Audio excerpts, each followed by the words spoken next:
I've been slowly working on a blog post about Max Martin's melodic math, and a while ago I posted this series of graphs showing slight deviations and repetitions. And at the time, I thought, okay, Max, what this means is probably that Max will tolerate changes in repetitions to accommodate lyrics, because there's this big myth that Max demands exact repetitions and the listener has to be exactly the same because you want the listener to remember it very quickly and be able to sing along. So I thought, okay, Max will tolerate these changes to a certain extent. They have to be very, very little. But now I've changed my thinking about this. And what I think is this is actually very intentional, and it's one of the very underrated secret weapons of this melodic math.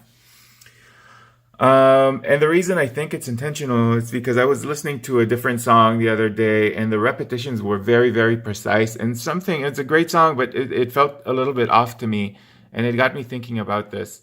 And the analogy I could think of for this is a while ago, I was putting together my son's crib, and there was a big warning on the instructions: don't over tighten the screws.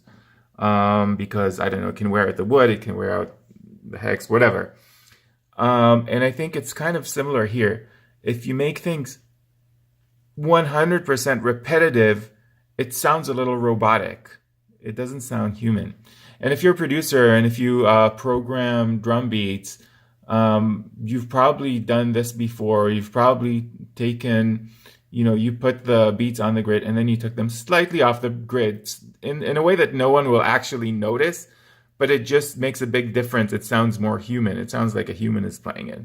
And even if it's a big dance club song, a lot of times they'll just like kind of move it slightly off the grid to make it sound more human. And you don't notice it, but it makes a huge difference.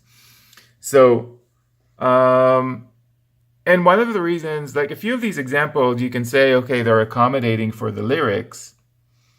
Like here in Teenage Dream, let me play that for you.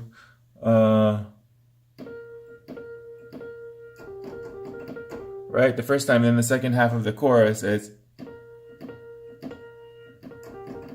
So a tiny change, just taking away that first eighth note, nothing you give too much thought, but it really makes a difference in how much more human it sounds. Okay, and again, it's not an accident. It happens in so many songs. These are just four examples. This is from the same song. So this is from the verse.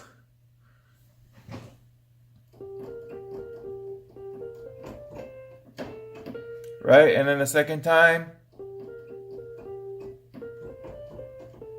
just taking away that pickup, that F pickup, to the second measure. And then you have Kelly Clarkson's My Life Would Suck Without You.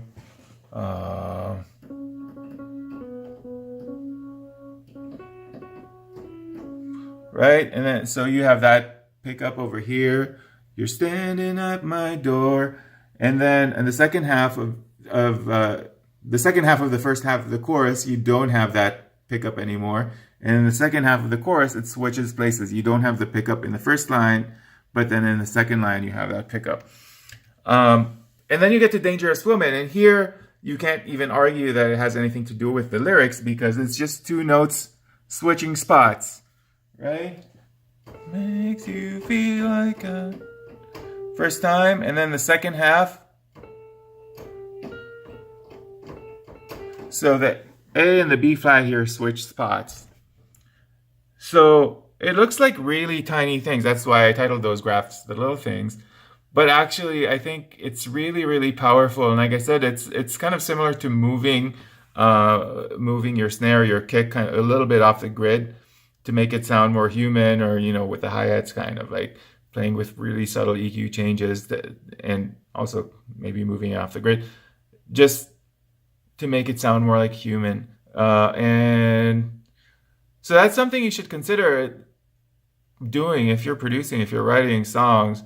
Think about it. If you're using exact repetitions like this, just like another added or subtracted syllable, something tiny, something that your listener won't notice, can make a huge difference. So there you go. I'll see you in the next one.